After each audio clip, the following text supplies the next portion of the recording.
Hi, and welcome to the second video in a series on vectors, and we're going to look at basic calculation of vectors in this video, and in particular looking at something called the addition law, what happens when you add two vectors, looking at what happens when you multiply a vector by a scalar, and this idea of this thing called the resultant that you can see there, and then finally looking very briefly at position vectors.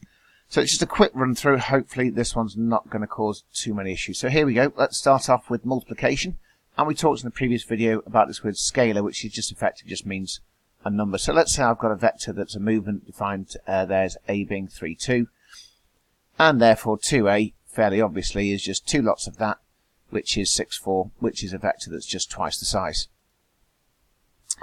Minus a, that we could treat that as just being the reverse, or alternatively multiplication by minus 1. So we're going to get minus 3, 2, which is that, which is clearly just the vector going the other way. You'll notice here, if my movement a is in that direction, minus a is going in the opposite direction. And we can have fractions of vectors as well, so half a would be half of 3, 2, so it would be that one, which is that vector there. And as you can see, all these things are multiples of the initial vector a, so they're all parallel. Right, that was fairly swift and straightforward. Let's have a look at adding vectors. So we've got our vector a, which is 3, 2, and let's now introduce another vector. I'm going to call it b, and that one is 4, minus 1. So if we add the two vectors together, what we've got essentially is there's our vector a, that's our movement, and then after I've completed the movement a, I'm going to add on to it the movement of b. So add the two things together, and fairly obviously that becomes 7, 1. And you can see, looking at what we've got here in the diagram, there's our first movement, there's our second movement. So this vector here, 1, 2, 3, 4, 5, 6, 7, up 1.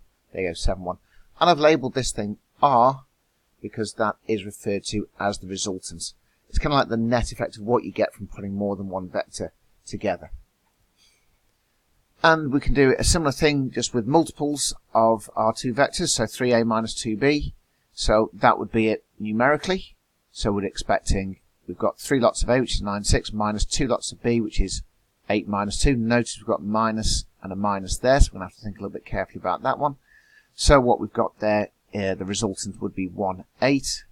And diagrammatically, there's 3a, there's minus 2b, and so there's our resultant 1, 8. And then finally, position vectors. So we said previously that a vector defines a movement and coordinate defines a position. Well, we can describe a position using a vector using this thing called a position vector, and it's the position of a point relative to a fixed origin. So if we've got two coordinates on a grid at 2, 4 and 3, minus 2 relative to some point, so there we go, there's my point O, and so I've got A, and to get from O to A, capital A for the point here, I'm going to do this vector A, and this thing here is my position vector. So OA, which I describe as that, and again using the unit vector notation or using our column vector notation. And if we had OB, which is the position vector B, then we've got that one there, 3i minus 2j. And the interesting result we're going to be using a lot here is, if I know the position vector OA, I know the position vector OB, how can I define the vector, the movement that I get from A to B?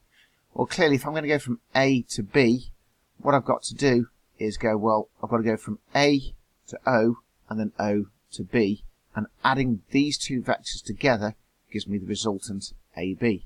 And you'll notice that previously I had OA being 2, 4, here I need AO.